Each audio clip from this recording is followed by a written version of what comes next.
Alors ce matin, ce mois-ci et dans 2 mois, nous allons discuter du sujet, et probablement le restant de l'année, nous allons discuter du sujet de la grâce. J'étais avec notre congrégation et on fait 40 semaines et j'ai dit à la congrégation, je ne sais pas ce que nous allons faire dans le prochain, de quoi le prochain sermon allait être, mais ils m'ont dit, apprends-nous sur la grâce. Et ça fait 40 ans que je prêche, mais je n'ai jamais prêché sur la grâce. Alors, c'est une première pour moi et c'est excitant et je me sens très bien là-dedans. J'ai un livre que j'amène avec moi partout où je vais. Et je vous encourage d'écrire des notes, de prendre des notes et surtout, si vous êtes de mon âge, vous savez, les choses sont facilement oubliées. Mais si vous voulez vraiment retenir quelque chose, c'est important de capturer les pensées. Alors, je vous encourage de prier avec moi pour débuter l'Assemblée. Je vous remercie cette équipe de louanges. C'est comme si quelqu'un leur avait envoyé par courriel le sujet de mon message parce que continuellement, on parle et j'entends ce sujet, la grâce.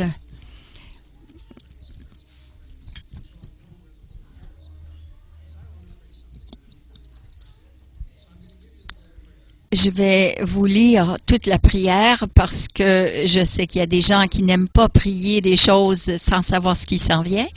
Alors, je vous invite à prier avec moi. Mais nous allons dire ceci, Dieu, je te demande, daigne de me donner la grâce. Seigneur, accorde-moi cette grâce d'entendre, cette grâce de comprendre ta grâce. La grâce pour recevoir ta grâce et la grâce pour vivre et marcher dans ta grâce. C'est beaucoup de grâce, n'est-ce pas? Et moins de cela, ça ne serait pas assez. Alors, phrase par phrase, je vous invite à dire après moi, daigne me donner la grâce pour comprendre ta grâce, la grâce pour recevoir ta grâce. Et la grâce de vivre selon ta grâce. Amen. Alors, qu'est la grâce? Et comme je me demandais ce que j'allais dire sur ce sujet, j'écoute beaucoup de musique. Vous savez, durant ce temps, le Seigneur m'a donné, laissez-moi vous introduire à la grâce, une grâce incomparable. Et c'est ce que j'aimerais faire cet après-midi. Je vais jouer ce chant, mais j'aimerais ça que vous écoutiez. Ce n'est pas pour vous divertir, mais c'est pour parler à votre esprit. Les paroles sont là sur l'écran pour vous aider à comprendre ce qu'est la grâce. Alors, si vous prenez des notes, je vous invite à prendre des notes, mais sinon, écoutez. Il doit y avoir plus de faire le bien, de faire le mal, mais tu viens en arrière de moi et de penser qu'il y a de la valeur dans ce que tu fais. Comme un héros, tu prends l'estrade et nous sommes sur le bord de nos sièges en disant ceci. Laissez-moi vous introduire à la grâce merveilleuse. Oh, qu'importe les cailloux, qu'importe les blessures, la vérité, c'est que la croix m'a rendu parfait. La croix m'a rendu sans blessure, sans rien. Qu'importe la blessure et comment profond est cette douleur. La vérité, c'est que c'est la croix qui m'a rendu parfait. Est-ce que ça peut être possible que simplement on ne peut croire qu'il y a un amour inconditionnel qui serait suffisamment pour nettoyer un pourri comme moi, qui me prendrait dans sa justice, qu'importe le chemin, qu'importe les bleus, les meurtrissures, la vérité, c'est que la croix m'a rendu parfait.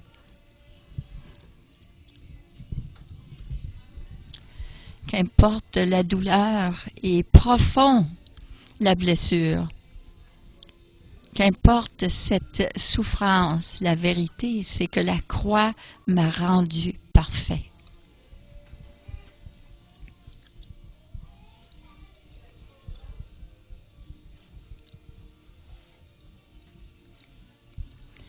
Alors respirez, souriez et dites, maintenant, je suis correct, je suis bien à cause de la croix qui était assez. La croix est suffisante. Comme un héros, je prends l'estrade et sur le bord de mon siège, je dis que ce n'est pas trop... Oh oui, je dis c'est trop tard. Mais laissez-moi vous introduire à la grâce, cette grâce de Dieu, cette grâce merveilleuse. Oui, qu'importe le chemin caillouteux, qu'importe les blessures et les cicatrices, la vérité, c'est que la croix m'a rendu parfait. Oui, la croix m'a rendu parfait. Et qu'importe la douleur et profondément la blessure, qu'importe la souffrance, la vérité reste, c'est que la croix m'a rendu parfait.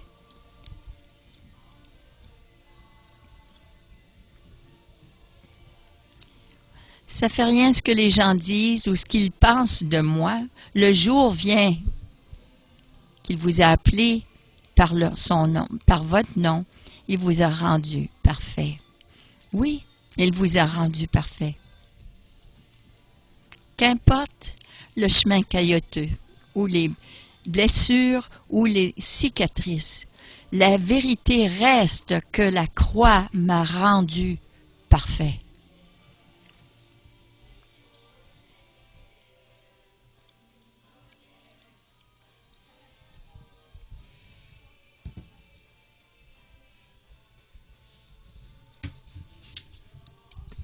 Alors, laissez-moi vous introduire à la grâce. Et c'est une grâce sans pli, sans ride, sans tache, sans erreur. Parfaite. Qu'importe la liste, elle est parfaite.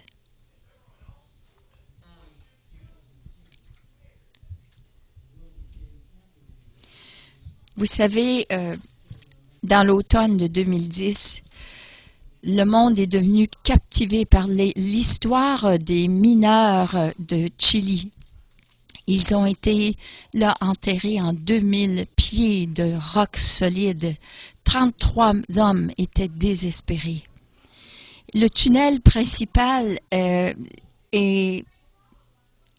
effondré et ces gens sont restés là. Chaque jour, ils partageaient 2 cuillerées de thon, une petite gorgée de lait et un petit morceau de pêche à chaque jour. Et jamais auparavant, est-ce qu'il y avait eu un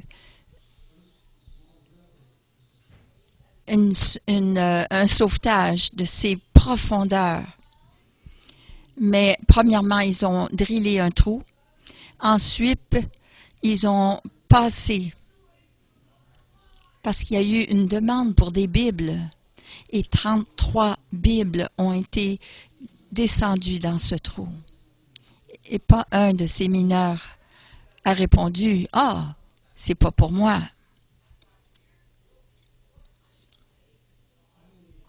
Alors finalement, un trou plus gros a été drillé. Pendant 2 mois, ils avaient prié. Ils ont prié qu'il y aurait un sauvetage. Alors finalement, dans un trou plus gros, ils ont drillé et ils ont descendu un passager. Le 13 octobre 2010, les hommes ont commencé à sortir, un par un. Et là, ils s'accueillaient, se donnaient des collades, ils criaient des chants de victoire. Il y avait un grand-grand-père, un jeune homme de 44 ans qui planifiait son mariage. Il y avait un homme de 19 ans. Et à la fin, il y a un homme qui est sorti. Il a été reçu par sa femme qui l'a embrassé et lui a dit... Et là, par la suite, sa maîtresse qui est venue pour l'embrasser. Et les deux ne connaissaient pas leur existence l'une de l'autre. Je me demande si cet homme était content de ressortir de sa noirceur, de ses ténèbres. Mais vous savez, 33 hommes ont dû croire que quelqu'un les sauverait. Pas un a dit « Oh non, je refuse ton aide, laisse-moi, je suis capable de me débrouiller seul. » Non. Ils ont regardé, contemplé cette grande tombe qui les gardait. Alors quand la capsule est venue pour venir les chercher, ils sont venus un après l'autre. Chacun d'eux, lorsqu'ils sont venus à la surface, ils ont dit ceci. Ils ont dit « Gracias », merci. Et le mot racine, c'est grâce.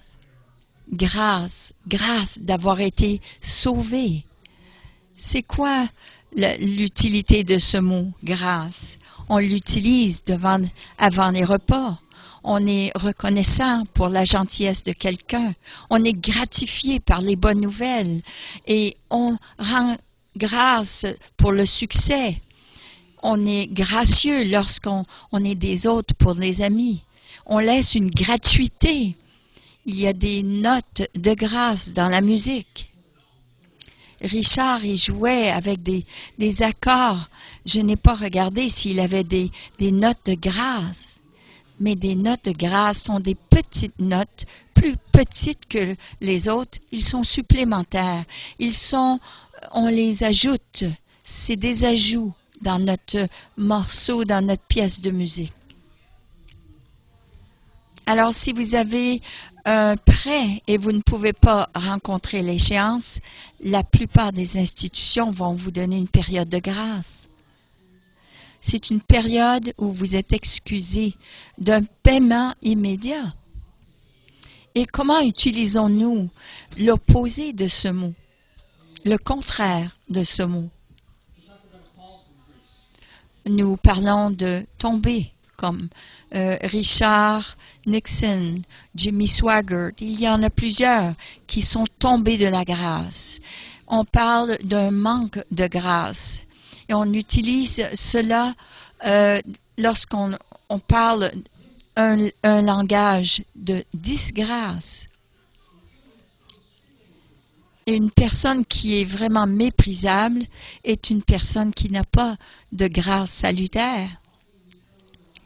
Et souvent, on utilise une phrase du latin qui nous dit « personne non grata », qui veut dire qui n'est pas la bienvenue, là, dans notre compagnie ou dans notre pays.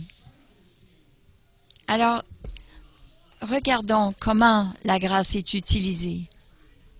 Alors, lorsqu'on regarde la parole de Dieu, les premières et les dernières références sont toujours les plus importantes. La première référence dans la Bible sur la grâce n'est pas de Paul.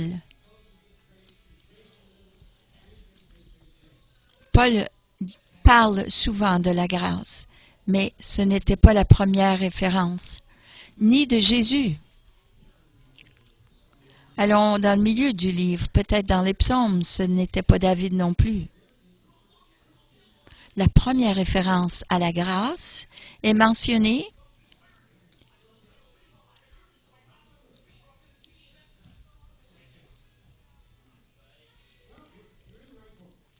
Vous êtes dans le bon livre. C'est dans le livre des débuts, dans le livre de Genèse. Et la première référence sur la grâce nous dit dans Genèse 6:8 qui dit « Noé trouva grâce dans les yeux du Seigneur ». Noé trouva grâce. Et c'est un bel endroit pour commencer. Et laissez-moi vous dire pourquoi c'est un bon endroit pour commencer. Parce que même avant qu'on connaisse quoi que ce soit sur Dieu, voici l'introduction. Avant même que son nom est mentionné, c'est Noé qui a trouvé grâce aux yeux de Dieu. Quelle introduction et quelle façon d'être introduit. Alors, cette introduction de Noé, après ce qui est les mots les plus durs à voir, les mots les plus terrifiants dans la Bible, ça dit, le Seigneur a vu comment était la méchanceté de la race humaine et qu'ils étaient devenus sur la terre, que leur inclination, leur pensée, leur cœur humain était toujours penché vers le mal. Alors le Seigneur regretta de les avoir créés, ces humains, sur la terre, et que son cœur était profondément troublé. Considérez donc les changements dans ces quelques chapitres de la parole. Dieu a créé au début de Genèse, dans les premiers 5 jours, il a créé, il a dit c'était bon. Ensuite, au 6e jour, Dieu créa l'homme. Et lorsqu'il a créé l'homme, il a dit c'est très bon. Son analyse, son diagnostic de l'homme, il a dit c'était très bon. Et par la suite, quelques chapitres plus tard, on va voir que le cœur de l'homme s'est endurci et là, Dieu regrette d'avoir créé l'homme. Éden, lorsque le jardin a été créé, il n'y avait aucun mal. Il n'y avait pas des insectes qui suçaient le sang. Il n'y avait aucune maladie, aucun danger. Vous n'auriez aucune crainte. Vous n'avez pas besoin de penser qu'il y avait des bêtes qui allaient vous tuer. Tout était créé parfaitement. Et par la suite, l'incarnation du mal a glissé dans ce paradis. Et là, la descente a commencé. On voit dans ce chapitre que c'est Caïn qui a tué Abel. Lamech se vantait d'avoir plusieurs femmes. Voilà que le monde parfait est devenu envahi par la crainte, par l'orgueil, par la culpabilité, la honte. Cette génération de cœurs endurcis, chaque pensée continuellement pensait au mal.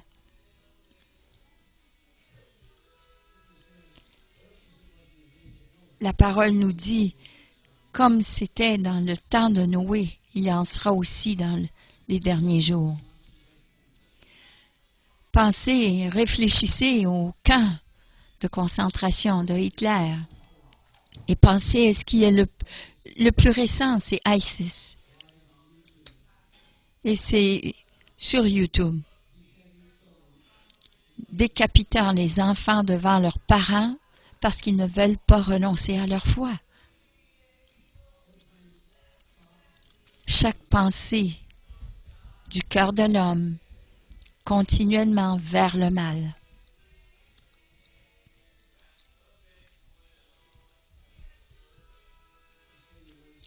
Et on chante ce chant de la grâce infinie qui a sauvé un méchant comme moi, un pourri comme moi. Ça, c'est un vieux mot. C'est pas un beau mot. C'est pas utilisé souvent.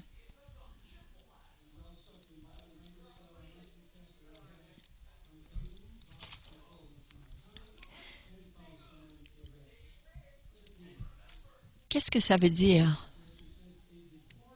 C'est une personne qui n'est pas content, qui est infortunée, qui est déplorable.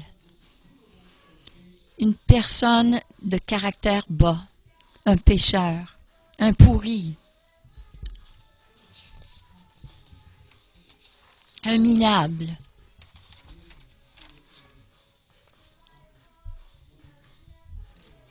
C'est merveilleux qu'on a eu un moment ce matin pour prier une prière de repentance.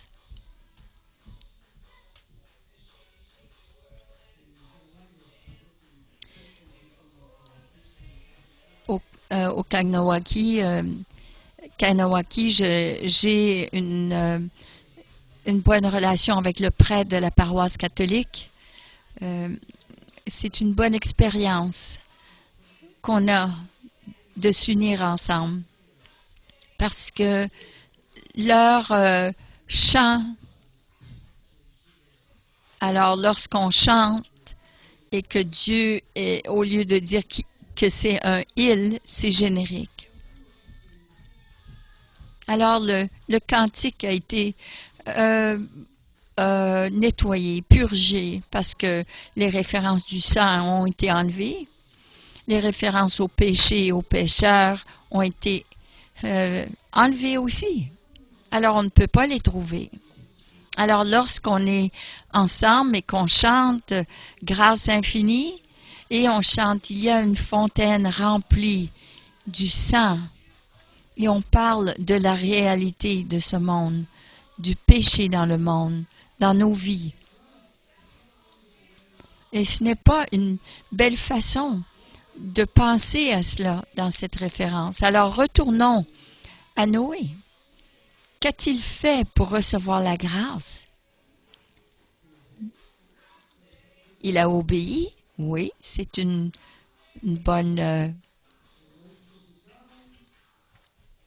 mais en référence à Dieu, il a été humble. Oui, c'est toutes des bonnes réponses. Je ne dirais pas que vous êtes en erreur, parce que la Bible ne nous le dit pas.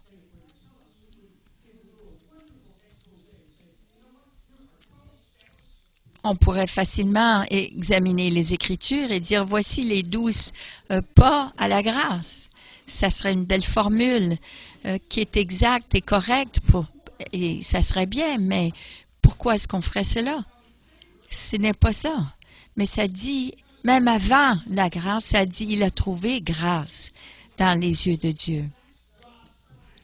Et le plan de Dieu, c'est qu'il n'y a aucune instruction comment recevoir la grâce.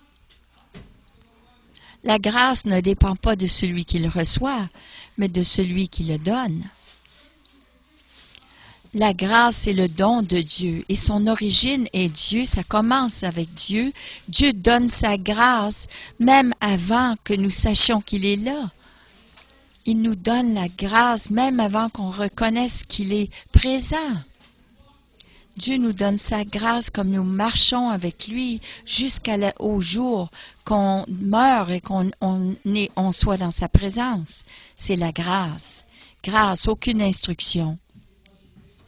Parce que ce n'est pas basé sur des récompenses, ce n'est pas basé sur la capacité, sur la performance. Le mot grâce dans l'hébreu, c'est inkane, qui veut dire grâce, faveur, acceptation, qui vient le mot racine de se baisser, d'être condescendant. Que Dieu s'abaisse. Dieu s'abaisse dans nos pensées, là où on était dépourvu de sens, qu'on était dépravé. La grâce, elle vient, elle descend d'en haut. Noé a trouvé grâce parce que Dieu a trouvé Noé. et vous trouverez la grâce parce que Dieu cherche et vous trouve.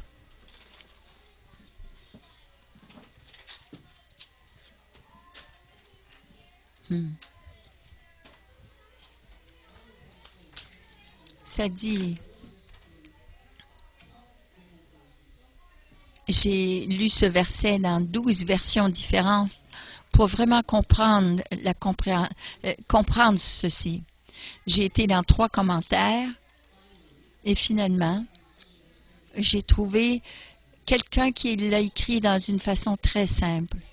De sa plénitude, nous avons reçu grâce à la place de grâce qui a été déjà donnée. Tout est grâce avant et après. Qu'est-ce que ça veut dire? Ça veut dire que Dieu nous donne sa grâce parce qu'il nous cherchait et sur cette grâce, il a ajouté la grâce et de cette grâce, il ajoute la grâce après grâce, après grâce, après grâce. Tout est grâce, avant et après. Grâce. Dieu prend responsabilité pour nous sortir du puits, de notre puits. Avez-vous déjà cru un mensonge? Peut-être même un que vous pensez que vous avez entendu, appris à l'Église, là où l'Église vous a appris que des bonnes personnes vont au ciel. Alors, sois bonne ou sois bon et tu iras au ciel. Avez-vous déjà pensé à cela? Oui, levez la main. Vous pouvez me l'indiquer. Avez-vous déjà pensé à ça? Que si vous êtes une bonne personne, vous irez au ciel. Pensez-vous cela occasionnellement? Je sais que ce n'est pas vrai, mais ça nous vient à l'esprit, n'est-ce pas?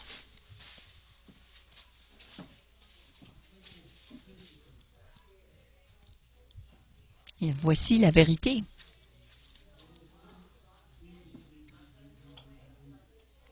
Ce n'est pas doubi-doubi-doubi-doubi-doubi. Doubi-doubi-dou. Ça n'a rien à faire avec cela. Ça n'a rien à faire. Non. Les bonnes personnes ne vont pas au ciel. Savez-vous qui va au ciel? Les pécheurs. Ceux qui ont reçu la grâce, les minables qui ont reçu la grâce de Dieu, parce que Dieu s'est penché vers eux avec cette grâce pour les sortir de leur état. La grâce, la grâce.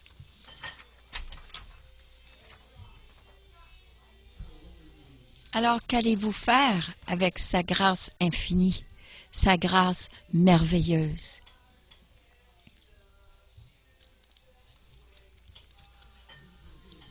Si vous êtes ici cet après-midi et vous n'avez jamais réalisé que Dieu vous cherche et que vous ne pouvez jamais mériter ce qu'il a pour vous. Grâce. Grâce veut dire nous recevons ce que nous ne méritons pas. La miséricorde, c'est que nous ne recevons pas ce que nous méritons. Vous savez, s'il y avait un livre qui écrirait toutes les choses, les bonnes choses que j'ai faites, juste cette dernière semaine, alors j'ai fait des très bonnes choses cette semaine.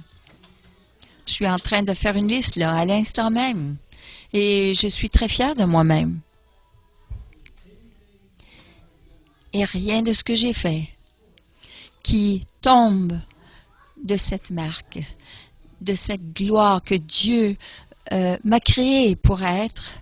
Savez-vous, pour toutes les choses que j'ai faites, les bonnes choses que j'ai faites cette semaine, savez-vous ce que je mérite? Je mérite de brûler dans l'enfer pour l'éternité.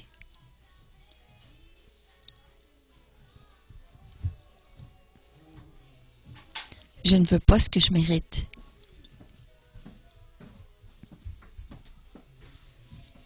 Je veux ce que je ne mérite pas. Et ça peut seulement venir par la grâce de Dieu.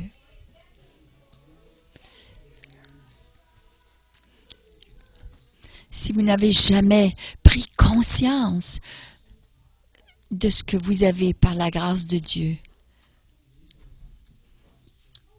demandez à Dieu de venir dans votre vie et vous transformer. J'aimerais vous donner cette opportunité-là, cette occasion cet après-midi. Nous allons prier une prière ensemble et vous allez prier là où vous êtes. C'est pas compliqué. C'est la même prière que nous avons priée au début de cette réunion. Priez avec moi.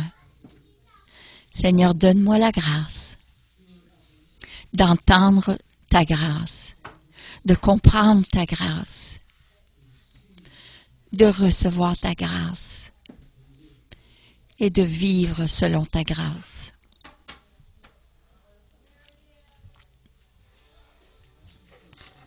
Et ça, c'est la première fois, si c'est la première fois que vous dites cela aujourd'hui, ne quittez pas cet endroit sans avoir parlé avec quelqu'un.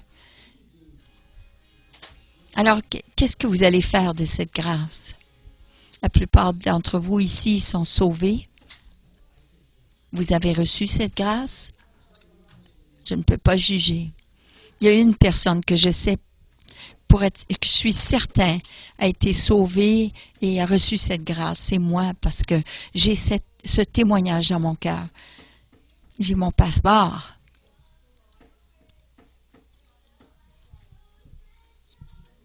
Alors, qu'allez-vous faire si vous savez que vous êtes sauvé? Rappelez-vous, c'est la grâce. C'est la grâce. C'est la grâce.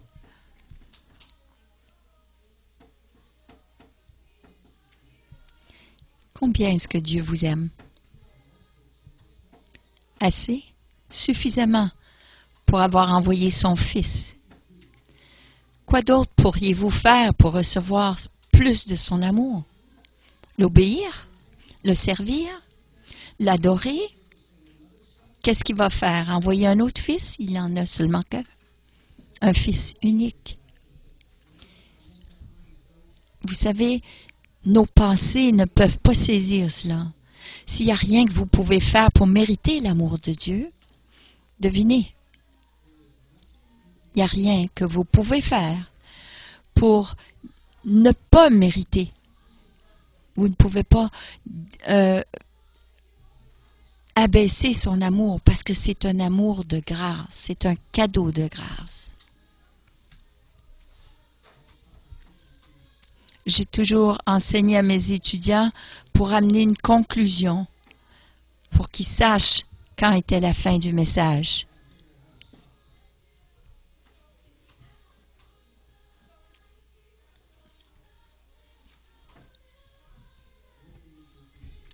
Laissez-moi vous introduire à la grâce. Je suis remplie de la grâce de Dieu ce matin. Je ne pourrais pas être ici sans cette grâce. Et lorsque Dieu nous remplit, il ne nous remplit pas à moitié, ou trois quarts, ou jusqu'à la moitié il nous remplit pour que ça déborde. Ça me ferait plaisir de prier pour vous. Qu'importe ce que vous avez besoin, les portes ouvertes, la guérison, c'est la grâce. C'est la grâce, c'est la puissance de la grâce de Dieu. Alors, si vous avez besoin de prière, je suis ici. J'ai dit tout ce que j'avais à dire. Je serai avec vous le mois prochain, parce que ça va être le dimanche de la Pentecôte, et je vais prêcher sur le feu. Et le mois suivant, je viendrai pour prêcher encore sur un message sur la grâce. Et ça sera le message d'une grâce injuste. Alors, dans les mois qui vont suivre, on va examiner les différentes facettes de cette grâce.